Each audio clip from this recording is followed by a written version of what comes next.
in the next 50 minutes or so that are left, I want to give you something which you'll remember for the rest of your lives, I hope. Okay, when I was at university, there were a few speakers who were like that, and they were life-changing. Might be an odd sentence that was said, or it might be more, it might be something that was communicated, which made it all worthwhile to listen. That's what I want to do. And I think most of you are in your early 20s. Just give me a thumbs up if you are. Yes, you're nodding. Good. I've got that. So thank you. And I should say I'm supposed to be a technophile. You wouldn't think it from the fact that I've not got any, I can't hear what anybody's saying on your side, but I was supposed to be a technophile. And I guess it's because somewhere along the way I've got old, and that's going to happen to everyone, I'm afraid.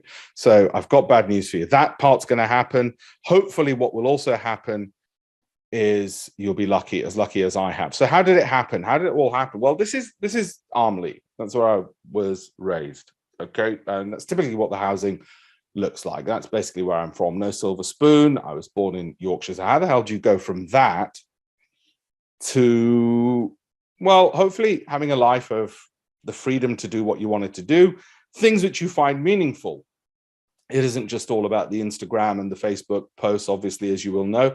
But how do you do that? How do you get from a regular background to having that freedom? And for me, and as you get older, you realize that actually so much of it was about being able to do something which gave you that freedom to do something purposeful. Obviously, when you start off in your careers, it is all about putting food on the table, just earning money. Okay, it is getting the qualifications, getting the jobs. And I'm going to address those issues as well.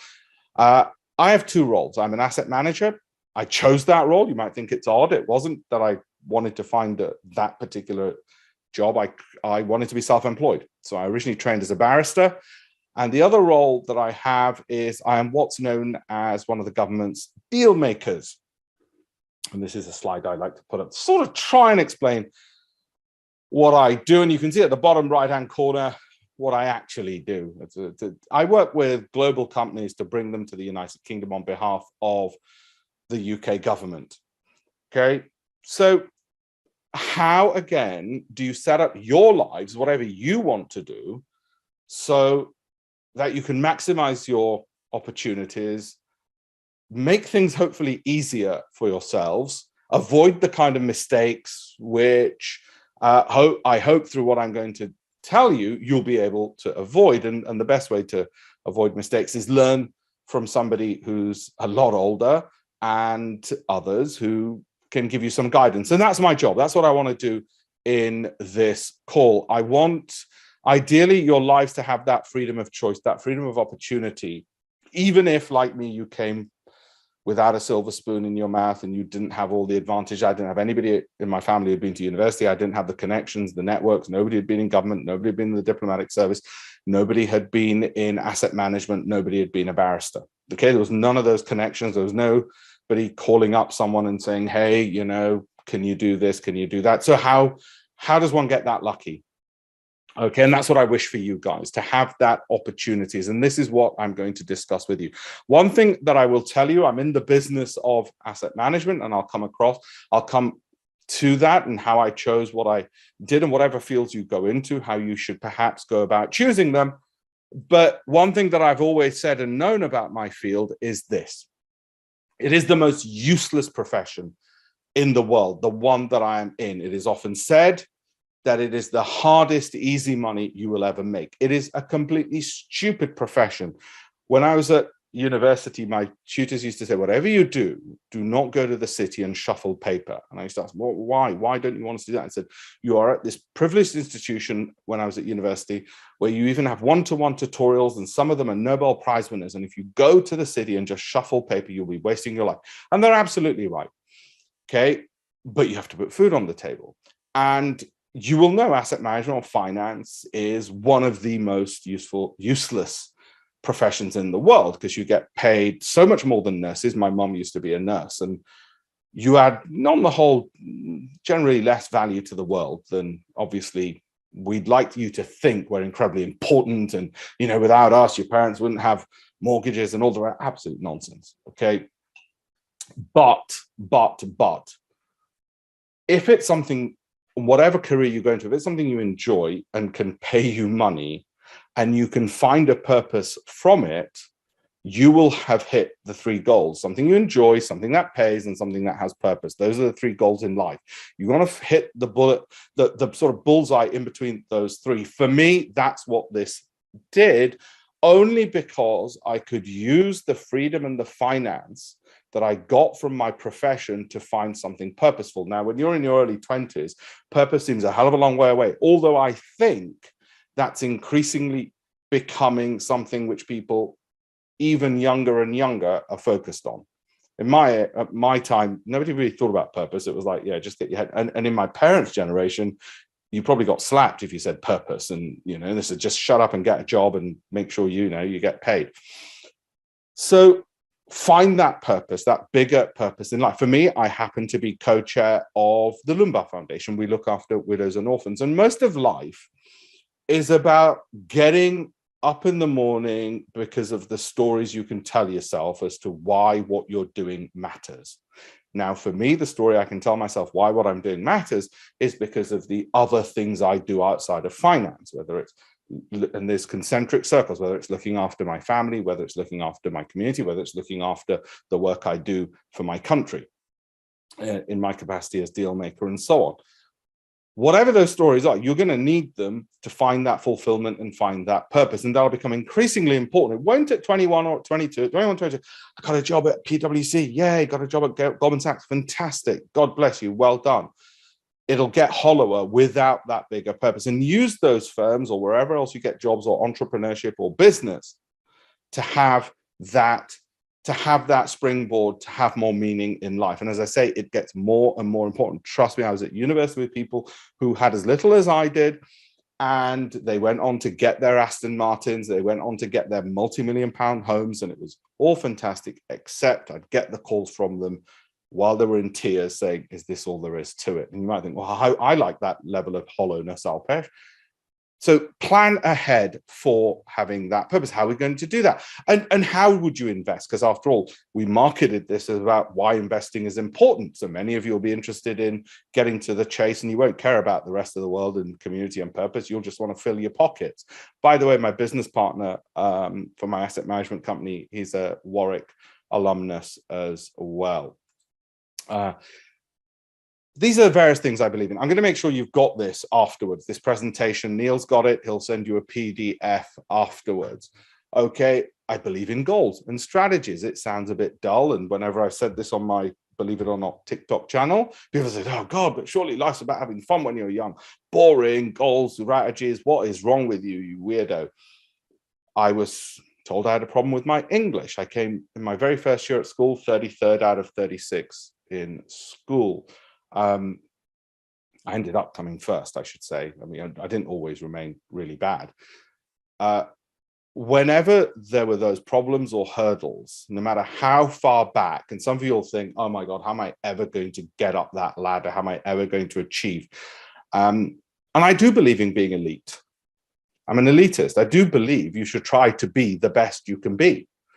Okay. That's my definition of being elite. I think you should try and improve, no matter what it was, no matter how often I was told, well, no, you're not good at this, and that's not going to happen. That just spurred me on more. Use whatever you do in life, whether it's you want to get a career, you want to get a job in finance, whatever it is, turn it around to your advantage. Turn it around to, well, this is just going to motivate me more and more. Those are some of the few things that I've learned. And as I said, I'll talk specifically about getting careers and how employers like me, what we're looking for in people we hire in a moment. I'll talk about how I invest, why I invested in a moment, but I want to share with you some of the more broader themes of the things which I wish I knew more of when I was in my 20s. I think I knew a fair few of them. I was fairly fortunate in that way, in terms of I had very good family members to be able to give me direction, but I just want to share some of these for you. I believe in courage and I believe in hatred, and let me tell you what I mean by both of those. I was an only child. I used to worry a lot. I'd be up at 4 a.m. Either worrying about how we're going to make ends meet, or about worrying about that I wasn't doing the things that I wanted to do. If that happens to you, if you wake up at 4 a.m. in a cold sweat, then you know you're in the wrong place, and get to the place that you need to. Sometimes people say, I want to be an entrepreneur, I want to go into business. No, I'm not so sure. Or others, somebody famously asked Warren Buffett, how do you become a billionaire? And he said, well, if you need to ask, you're not going to get that. Unless you've got, when you get that fire and you get that worry, and 4 a.m. is a pretty good test, that's when you know you need to really do something. So the people will say to me, I'm thinking about business. I'm not so sure. Yeah, I think we already know what the answer is. I do believe in picturing it, visualizing it, all those things you read about, all those soft things on social media or whatever else that people say, they do work. And I guess one way to look at it, what would you do if you couldn't be beat? I don't think there's anybody I could possibly quote who will not be controversial in the modern age of university life. So forgive me if any of the people I pick and quote might bring up annoyances for various people. And being of Indian origin, you can imagine Winston Churchill's not exactly top of my list either, but being British, he would be. I'll like I said, make sure you've got this PDF as well at the end. For me, why did I get into investing? Like I said, I had a family who didn't have much money. And I thought, what can I do to help? And I really didn't want to get a paper round at the age of 12. And the reason I'm mentioning this is because even at university, I think that's one thing, whatever jobs and careers you go into, I think it's a really important, really important skill and attribute to have, to be able to invest. You're going to need a lot more money in life than you think you're going to need. Even the Zen-like Buddhists amongst you, you will need a lot more money than you think you will need in life. It's just the way I've noticed the world goes, and the expenses add up, let alone and I'm going to show you in a second, let alone mental health and relationship problems that sadly happen for the want of finance. Sadly, unfortunately, let alone the pressures when you go on, all of you, to have children. So for me, it was partly laziness. I just didn't want to get a paper round, but I did want to help family. It wasn't about, oh, I want to drive around in flash cars or anything stupid like that. And the attitude that I've always had in life, and I'm sure many of you have, if not all of you, and the one that I suggest you should always carry with you, is not the attitude of the cynic, not the attitude of the person who's frustrated, not the one who says the obstacles are too high, the biases are too great, the isms, the genderisms, the sexism, the racism, the ageism, whatever the hell it is, it's insurmountable. That's never been my view, either out of stupidity or denial on my part. It has always been whatever the hell the obstacles are. If they weren't there for me, there'll be another bunch. I don't care. I don't even see them, and I want to get through them.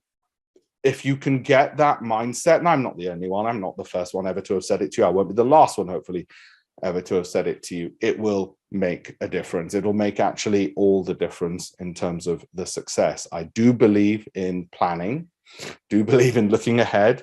For all the talk of you've got to enjoy the moment and be in the moment, there's a lot to be said of not being in the moment and being in the future as well, and thinking forward.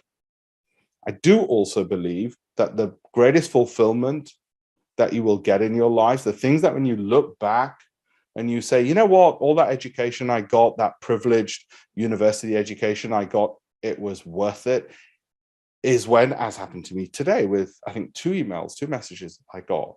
It was the people that you inspire. It'll be the people who will turn around and say, thanks to you, I get to breathe a little bit easier. Might be a family member. The bigger that circle is, the more important your life will have been.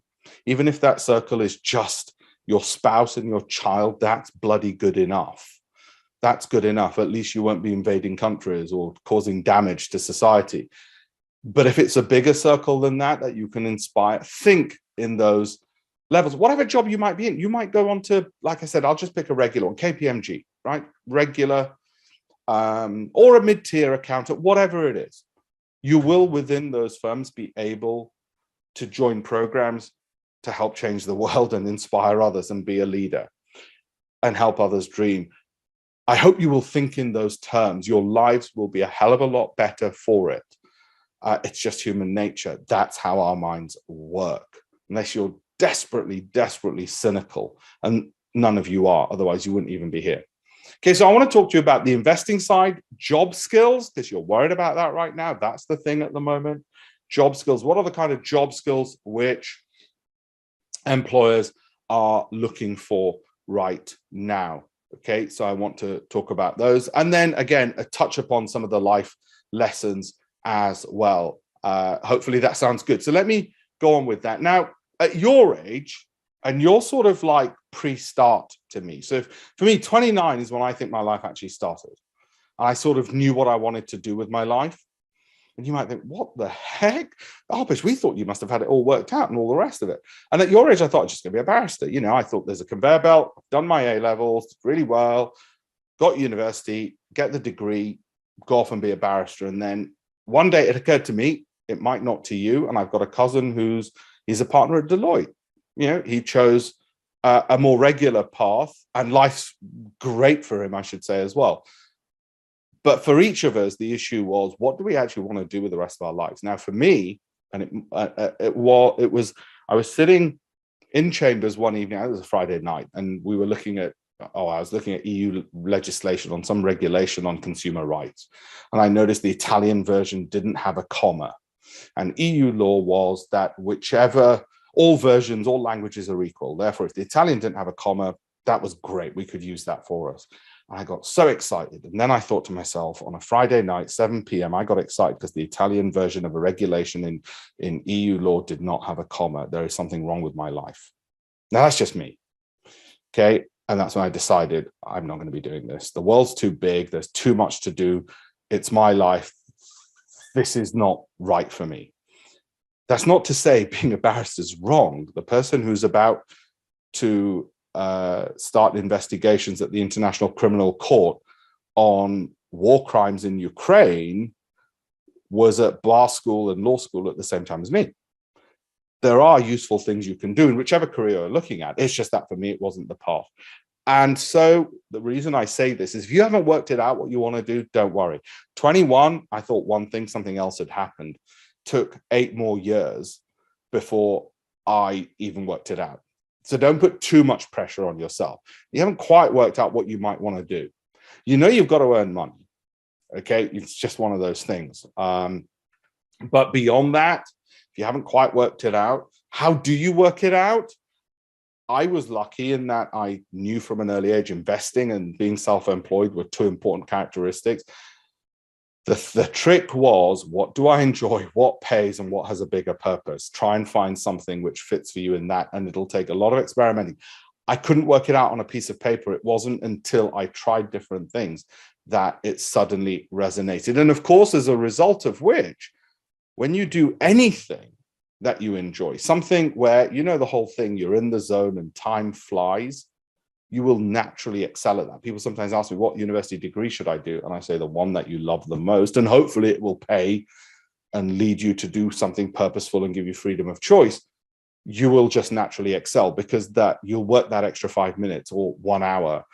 It won't feel like work. Your brain will be buzzing on that subject. You will have a natural, innate advantage over somebody who is doing something for the paycheck, doing something because they have to. And that advantage you get only by discovering, well, when am I in the zone the most? Now, the hardest thing is, does it pay as well as you enjoying it? And will it give that freedom of choice? That I won't be able to answer for you specifically what those areas are, but find them, look for them. They will give you the greatest opportunities in life, the ones that you absolutely love and you have to do it. It's 4 in the morning, like I said. For me, I wanted to be self-employed so much that I was willing to leave being a barrister, and I had to live in an apartment which I had to share with a rat. And by that, I mean a literal rat. I don't mean another lawyer. I mean a literal rat. It was a rat-infested flat, but that was fine. How badly do you want it? That's when you know. Okay, and it's very difficult to determine and guess how badly we want something. Everything seems a good idea at midnight when you're high on coffee, but in the cold light of day, do you really want to continue with it? And day after day, night after night, find those things. And I'll talk about entrepreneurship and setting up in business as well. And the world seems to be going far more that way now as well, outside of the conventional professions. And my wife and I were discussing that maybe our son won't even go to university.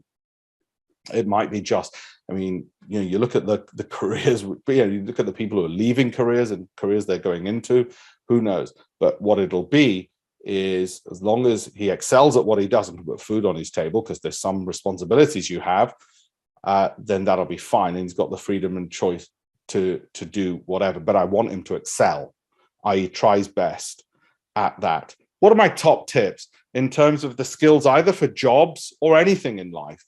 And I'd like to think, like I said, I'd like to think I knew most of this when I was in my early 20s. I don't think I did. Or if I knew it, I didn't execute on it. And that's a bigger problem. We often know what we should be doing, but we don't execute on it. Students, that how often that happens. That doesn't change in life. The soft skills, please focus on these. These changed my life, and they've changed the lives of anybody that I know. They've given them a superpower to accelerate above others and sooner. Public speaking. I was the shyest boy at school. I don't think I spoke to girls until I was about 17. Okay. Too shy. I don't think I even did any public speaking until I was 18, 19. I'm afraid if you don't like it, you've got a disadvantage, unless you plan to be a librarian. And even then you won't progress in your profession. It is a superpower. If there is a secret to success, it's one of them. And I'm going to tell you the others that I found, not just in myself. I don't want to just say, oh, it worked for me, so it'll work for you. Practice. Practice at home. Look at other speakers. You know how to do it. Get on stage. Learn the art of storytelling. Learn the art of humor. Watch TED Talks. It is a very critical soft skill to get ahead, especially once you're in employment. Learn brevity. You might say, well, bit rich you telling us that, Alpesh. TikTok's good for that. How getting information down in 15 seconds or 1 minute. Writing. Read How to Shoot an Elephant. I was told at university by my tutor, read How to Shoot an Elephant. He knew what he was talking about. But when I say learn writing, I mean learn to the point of knowing and understanding cadence. That level of detail of improving your writing and brevity. Thankfully, there's various tools like Jarvis AI, and there's various others. Learn the psychology of persuasion. You're going to need it in absolutely everything you do, even if it's to ask for an extension on a paper that you've not delivered for your tutors. Learn about dress, posture, charisma. Harvard Business Review did a whole research paper on charisma and how politicians and people get ahead who are charismatic. And you think, well, sorry, charisma is something which is natural. It's not. It can be practiced. Not necessarily saying faking it, but it is something which is studied in business schools and by academics, and people get ahead as a result of it. Learn about things such as presence. These softer skills will see you get further ahead than the same person who's got better grades, better papers, have got more connected parents, a bigger bank account than you. These things will accelerate your success. Report writing, clarity, Excel, PowerPoint. When we're hiring people, if we've got to teach them a whole load of stuff, quite frankly, we don't normally care what they've learned at university. We really don't.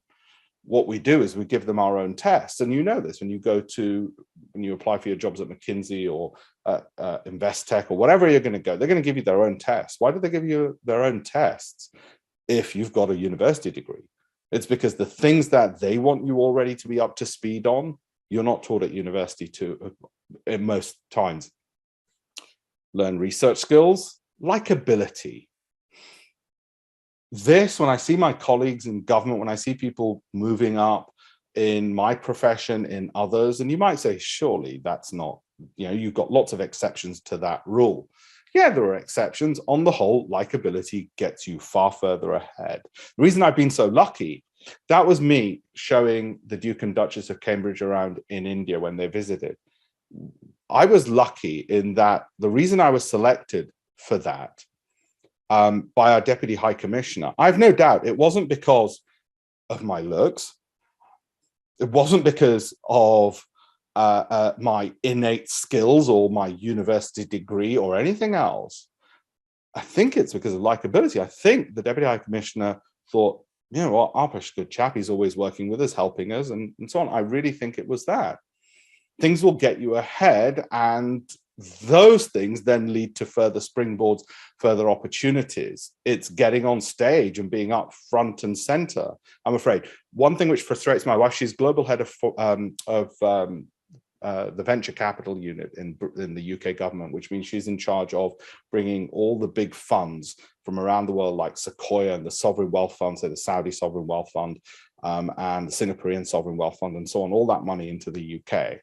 And she's got a team, and I say to her, you know, when you're hiring people, you know, what frustrates you? She goes, the thing that frustrates me, she says to them, look, I need you to post, they're civil servants, and yet, you know, so they think they can be in the shadows. And she said, what frustrates me the most? I tell them to post on LinkedIn or put something on social media. I go, oh no, I don't do social media. I don't do it. No, I'm really private, or I only do silly stuff on. And it's like, great, you're a waste to the organization, because we really need to leverage and voice and be out there. And I'm seeing more and more of that at firms. Now, there might be some firms which I don't want you speaking about us at all, but I'm afraid more and more, if the civil service wants you to be doing it, more and more firms want you out there and having that knowledge and that ability to leverage. I was speaking to a headhunter just before this call, and the headhunter is looking for a non-exec director at a FTSE 100, no, sorry, at a FTSE, at a London Stock Exchange listed company. And you wouldn't believe it. One of the London Stock Exchange company and an asset management company at that. So pretty, you know, standard, you know, it's not like it's some kind of exciting marketing agency or anything, an asset management company. And they were asking me if I'd be interested in the role. And, you know, one of the things that they wanted, when you look through what the characteristics they wanted, somebody who understands social media, digital marketing. Are you kidding me? Surely you just have people to do that. But no, they need that in the individuals that they're hiring. So please learn those things. Look at Harvard Business Review. Learn the literature on leadership. Learn about stoicism. You're going to need it. Your lives up till now, I hope, and forevermore, I hope and pray, will always be easy, and you will never find any problems, any hurdles. Nothing will ever come in your way, I hope. But sadly, life doesn't work out that way, and you will need that. You'll need it through your faith. If you don't have a faith, turn to the Stoics. Even if you have a faith, as I do, turn to the Stoics. It'll help.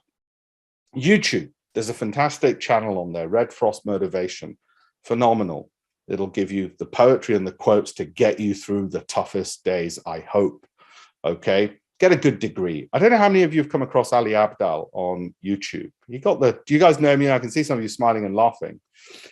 He got the top first in medicine at Cambridge University. Look at that, follow that.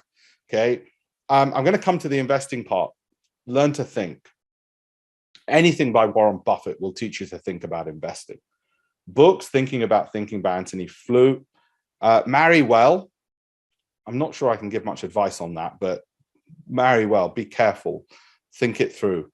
And smart working, learn about that, learn about productivity. I'm not going to go through this, but I said I want you to learn about the principles of persuasion. They're going to be helpful in your job. They will be the superpower which gets you ahead in your work. I won't go through all of these, obviously, but these are the things you need to work on. That's your homework. That's one of your pieces of homework. These are the others. And I've said liking, reciprocity, social proof. You'll know some of these terms. Learn these. If you're, as I have degrees in law and philosophy, politics, and economics. These aren't things that come up much. They do a little bit in game theory, but not much. Okay, whichever field you're in, you need to know what these are, and you need to be able to think about them. And they're the ones where the managers become leaders and get ahead in life. Learn about biases. They will be useful to you to make sure you don't make stupid mistakes in your life, or you don't make stupid mistakes when you control the lives of others. Learn about these things. We'll give you the presentation at the end. That can be homework, but please, they have been things which have accelerated the poor boy from Armley to the chap who gets appointed by the Prime Minister to advise on closer bilateral relations.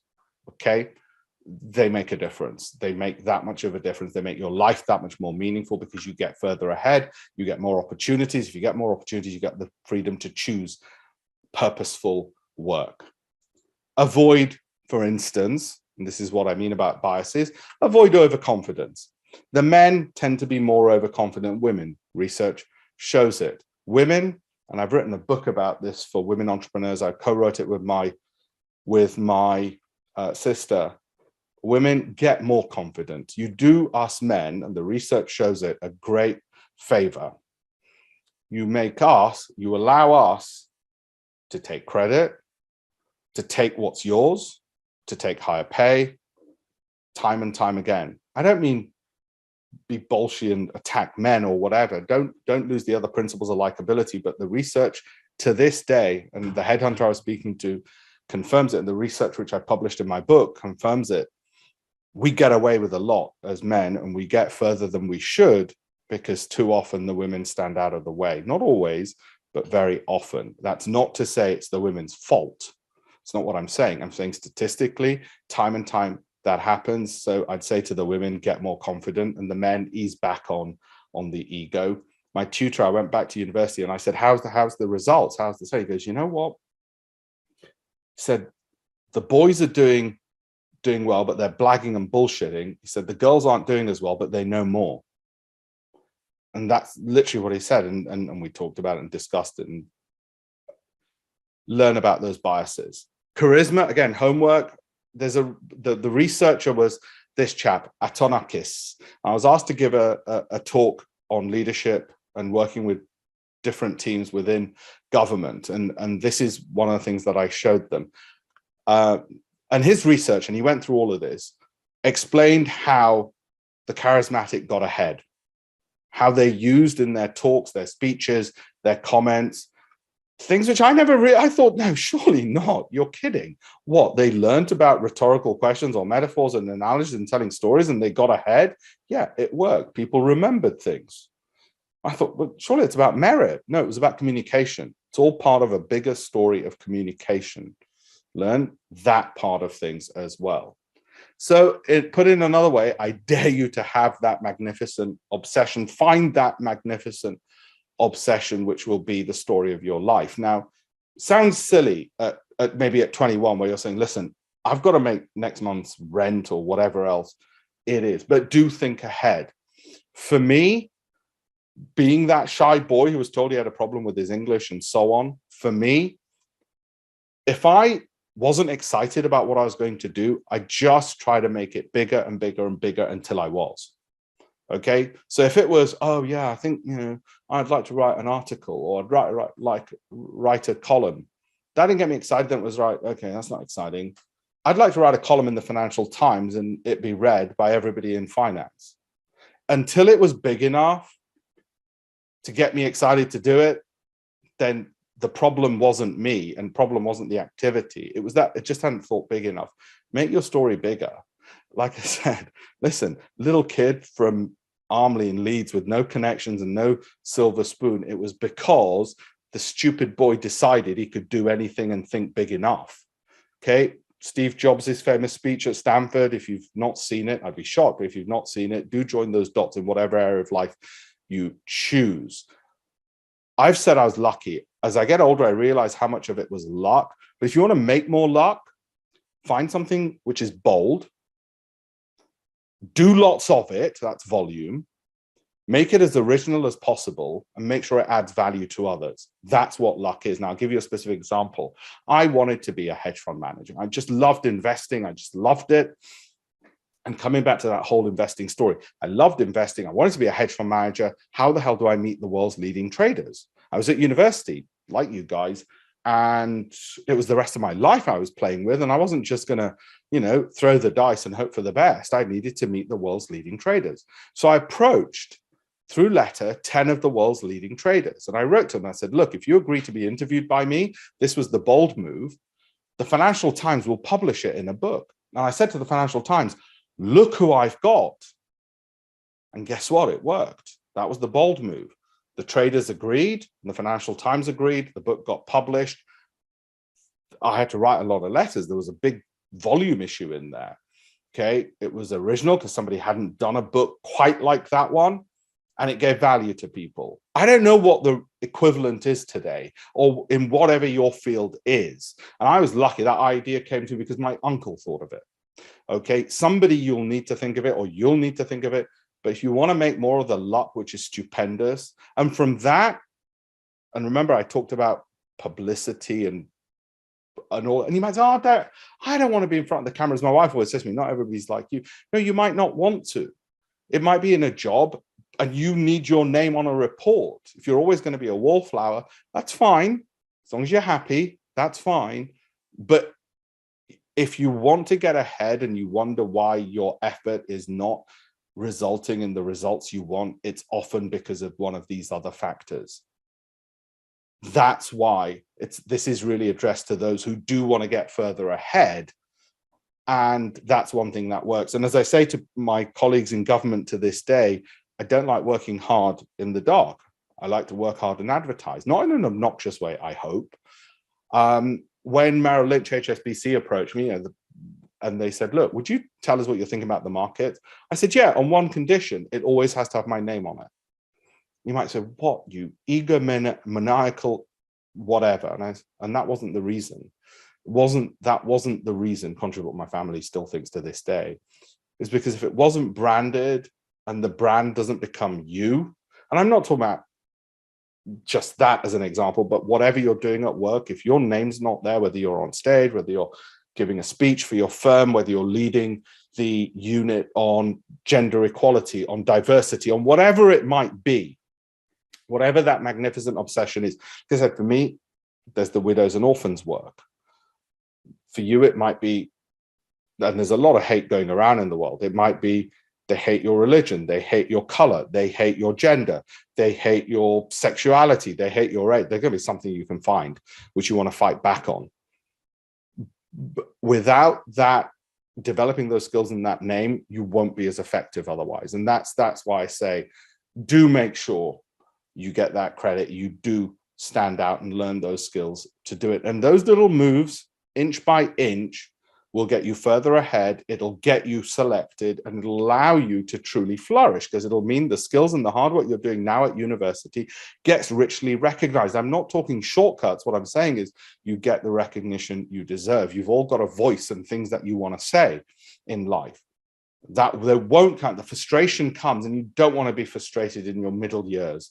The frustration comes when that recognition doesn't come along and somebody doesn't give you the opportunity to have that express that bigger purpose in life. And that's how you do it. So let's talk a bit about finances. This is a useful little thing. You guys are probably, I suspect, if I make a big assumption, you're at the bottom of that pyramid where you're just thinking cash flow and basic needs. Plan ahead. Think about the next level up in the pyramid. Start that at university. Even if you're not able, at least learn about it. Think about it. Start planning ahead for those. You'll get this PDF later on, so don't worry too much, okay? Especially if you're women, start thinking on that, okay? Start thinking on that. And I'm going to talk a second about starting businesses as well, because so many more of you will want to be entrepreneurs today, I think, than professionals, than was the case in years gone by.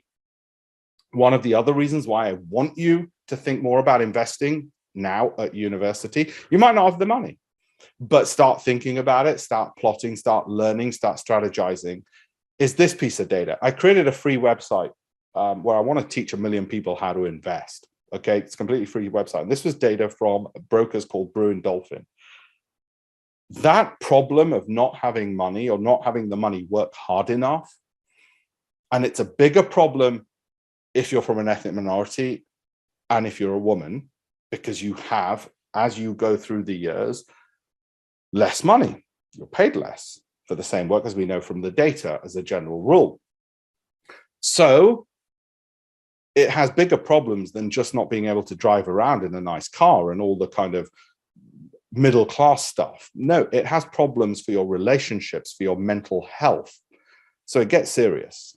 So there's a bigger obligation to be investing or learning about SIPs, ISAs, and investing for yourself than just, oh yeah, you get nice stuff.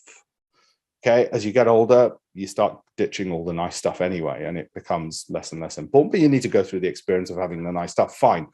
This is why you really need it. The sleepless bloody nights. Okay, I've had them. And I hope to God none of you have them. But the more planning you can do, the easier it'll become. And the sooner you start, the better. And the first place to start is the education part of it. This came today. I know it says 22nd of February, but I only saw it today on my WhatsApp because I get so many bloody WhatsApps. I only saw it this morning. And I created on that website for people to get jobs and internships and all the rest of it. So this chap he did my virtual internship where I teach people, and it's all taught by me and all the rest of it. And he got this, and he was nice enough to write in. I got 2 today, actually, which came in by coincidence, which was really nice. Learn.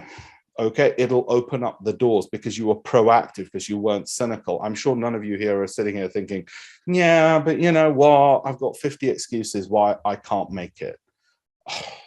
Then you won't. Then you won't. This chap, I don't know his background, actually. I mean, I've got a whole load of to and fro's with him, but I didn't go deeply into his family background. Most people don't, into his family background. If you're looking at jobs beyond the conventional and you're looking at entrepreneurship, look at what's getting funded. Follow the money. Follow the money. For instance, you go to somewhere like Crowdcube, which is crowdfunding. The number of people I've seen who they said to me, Arbish, I've tried everything, I can't get a job. Okay. And I said, well, how many applications? For me to apply as a barrister, I did 100 applications. I got 2 offers. So if you haven't done 100 applications, you've not started, I'm afraid. I'm sorry. I can't. How can I help you? You've not even done 100. Okay. That's the first thing. Second thing is there are alternatives now.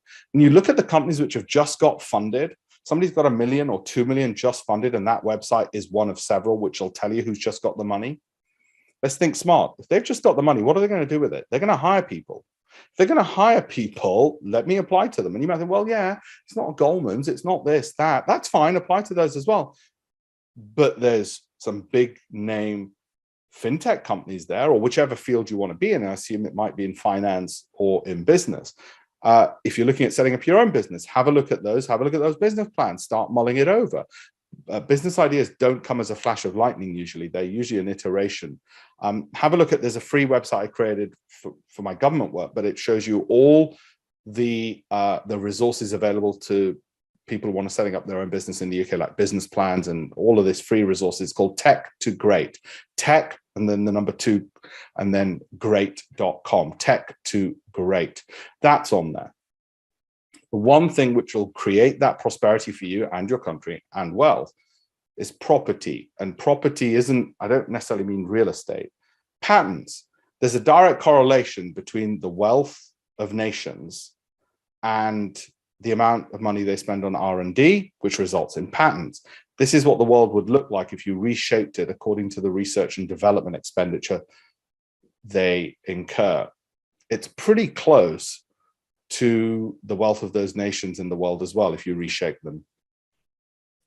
Think about what you're creating, what you're making, which creates intellectual property, something which can be owned and then licensed. I have created investment software because it can be licensed. So whatever I'm doing, that's being sold. In asset management, our processes, they're essentially just us licensing something and we keep earning. When you're looking at investing at university, the best place for most people might just be to start even with an index tracker. So learn, what are these index trackers? What are exchange traded funds? Learn about these things, because later on when you get busier and busier in life, and time becomes more compressed, at least you'll have that confidence and knowledge. This is similar with the S&P. What are these index trackers which are giving this? Because you'll have sweated to earn your money. You want that money then to be working for you. Learn about, for instance, how do people pick stocks? How do they pick these investments? Is it index trackers? Should it be particular sectors? These are the sectors, and these are the individual stocks based on their performance year to date. How does somebody know whether it should be energy or financial companies? Where and how do we decide? Or how do we decide which countries to invest in? Once you start learning this kind of stuff, And I teach all of this on that free program on the internship on Campaign for a Million as well. But even aside from that, these are the things to be learned. These are the valuations. What do they mean by valuation, Arvo? What do they mean a company's cheap? And which one should I go for? The ones in green are the cheapest at the moment. Oh, look, they happen to be banks. Does that mean they're necessarily going to do the best? And as I said, learn about exchange traded funds, learn about things such as volatility, Sortino ratios. What do they mean? Because if you're looking to learn to invest, these are the things you need to do. One thing I would say is stay away from fund managers. This is a report in the Times, £1 billion sitting in poor funds. The number of people I have who come to me and say, you know what, we're getting no return on our money. That's because the fund managers are taking fees and sending their kids to private school whilst the client gets just charged hefty fees. How many shares? 15 to 20. It's all it takes. 15 to 20. It's all you need in there. And if you want to go into more depth, I said, we'll make sure you've got this presentation afterwards. Learn about these things. It's a lot easier to learn a little bit today and a little bit tomorrow and a little bit next week, than it is to rush into it at the age of 30 and think, crap, I don't know a thing. The number of people I meet who they've built up lots of cash, but it's not earning anything for them. Okay. And the sooner you start, the better and easier it'll be. And there's research out there. What's worked in investing? That's the extra, whatever jobs you go into, that's the other things which will get you ahead. Okay, it's knowing that, as well as all the soft skills that I said, which will help you in your work. And these are the skills which will help you outside of your work to get ahead, to give you more options, to be able to say to your employer, F you, I'm out of here. That's incredible power. That's freedom. And you see today what's happening in Ukraine. People will die for freedom. You need to be able to have that freedom. To have that freedom, you need finance. You need financial muscle. To have financial muscle, you've got to have the know-how of how to make money, how to invest money, how to get it growing. It might seem a long way away when you're 21 and in your 20s and thinking, right, how am I going to earn a salary first is a problem, but plan 10 years ahead. It'll count for something. Why? Well, assume you plan to invest over 15 years. If it's a big if, you'd learned a bit about investing and you average 20%. Some years you get more, some years you get zero. Okay. And let's say you start off with 10K and you added 500 a month. That won't happen today. That might happen when you start your job. Okay. You'll have 600K in 15 years because you started. That's what it'll look like. Those are your contributions. Those are the returns. And you know what? You know why people don't do it? Look at the first 6 years. It barely budged between that and your contributions. Wouldn't you rather just go out clubbing or to a restaurant, travel the world? Of course you would. Do those things as well. Try and do them cheaply if you can, but do those things as well. The reason people don't do all of this and they don't start because it just seems so far away. And for the first few years, you're not getting anything, but that's not what matters. Look at years 10, 11, 12, 13, 14, 15. You're getting 100 grand a year passively. That's FU money. That's the money and the ability to say to an employer, screw you. I'm out of here. I'm going to do something, whatever I want. And there will be days, those will come where you will wish you had that power. The greatest feeling in the world. That's freedom. Like I said, people are willing to die for that. Investing-champions.com, it's free. You can download those books. It'll get you a good start. I'd say if you want to start somewhere, those 3 books, they're free downloads on there. Have a look at those. I'm going to wrap up. I think we're coming to the end of time. I believe in yourself. Nobody else might. Nobody else will. So what? And you might say, God, you sound so arrogant. You believe in yourself. It's a tough world with a lot of people wanting to punch you and get you down and knock you down. What the hell? You're going to give them a helping hand and punch yourself? No, I believe I'm lucky. I expect to be lucky. I expect to be lucky. Something happens to me. I expect I'm going to come out on top and I'm lucky. And I believe success is assured. That's what I believe. You might think you're crazy. You're in denial. My biggest weakness, the ability to think bigger. I've never been able to think big enough. Okay. Don't be an overeducated buffoon. I've got 2 degrees and I was an Oxford Don. Unless that's used for something else, it's meaningless. It's just certificates on a wall. Unless it's used for those bigger purposes, it'll mean nothing at all. In my investment education, my investment career, I'd say this was the most important thing I ever came across. Again, we'll leave this with you in the PDF. 30% per annum.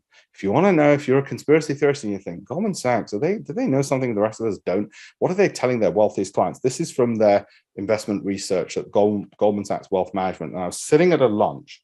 This is when I'd set up the hedge fund already. I was sitting at a lunch with Jim O'Neill, who was then the chairman of Goldman Sachs Asset Management. And they were pitching to us for our capital and so on. And then this slide came up and it blew my mind. This is how they generate 30% per annum. Not every year. In 2007, nobody got 30% per annum. Basically, companies in the top quartile by cash flow or cash return on capital invested generated 30% per annum. That was it. Everything else just didn't matter. And I learned, you know what? Everything else was just marketing spiel that they were giving. This is all that mattered. This has worked. So everything else was, yeah, we're really clever. We know lots of things you don't, and we got connections you don't have, and blah, blah, blah. It's all bullshit. This was it. It was just one thing. And very often that's what it is in everything in life. You know, everyone sort of 90% of it was just marketing. And the 10%, the secret sauce, it was just simple. Is either the Coca-Cola formula or the recipe for KFC. Everything else is just marketing. So learn marketing. Okay, but have something valuable, insightful, original, as they did as well. So I'm going to, as I said, we'll give you this in the PDF. For me, as I said, I started when I was at university. I perfected this strategy, won some awards as well, thankfully. But it was that love of doing it. It was because I was willing to work 7 days a week until freaking 4 a.m. And now that I've been winning recently, in the last few years, it was worth it. Going through it, it was hell. Okay, 7 days a week, you're working every night. I joke with my wife now. I say to her, yeah, midnight was sort of where you really started. And by 3 a.m., you're wrapping up. And it was worth it only later on. But what I'm saying is when it's fun and enjoyable, it'll be that much easier. Make it easier. My most successful ever student, she came out of university, and this is the point I want to make to all of you. If you are looking at finance and you're doing English, as Naomi was, straight out of university, she read English, worked for me for 2 years. Now she manages about $10 billion. And you might say, well, who wants to manage $10 billion? It gives her a lot of choice. She's a part-time opera singer. It gives her a lot of freedom to do whatever the hell she wants. Whatever career you're in, plot a course, plan, and to wrap up exactly on the hour, the penultimate slide, you can escape your past and your destiny. Even if you grew up with no money in Armley, plan ahead, do the things that I've said. They work. They work to get ahead. Those softer skills, they work. And nobody's ever put it better than Steve Jobs did. And I certainly couldn't put it better than he did. And if you haven't seen the whole speech, you really should. But do join up those dots and don't live somebody else's life. It's only one life. But you can't do that on day one if you haven't got money. Find that thing which either motivates you to want to live in a rat-infested home just so you can live your own life. Find that purpose that pays. And the more people you impact, the more purposeful and meaningful your life will be. What do you enjoy? What pays? What gives you that freedom of opportunity? And then your life will be happier. Investing is part of the story. Those softer skills were part of the story. I hope that was useful. I'm so sorry that I can't actually hear you, but you can ask any questions on the chat. Otherwise, if your if your time's up at 6, don't worry either. But I hope that was useful, and I hit 6 p.m. on the dot.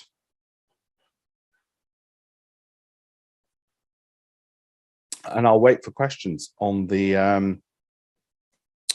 I'll stop the recording. I'll wait for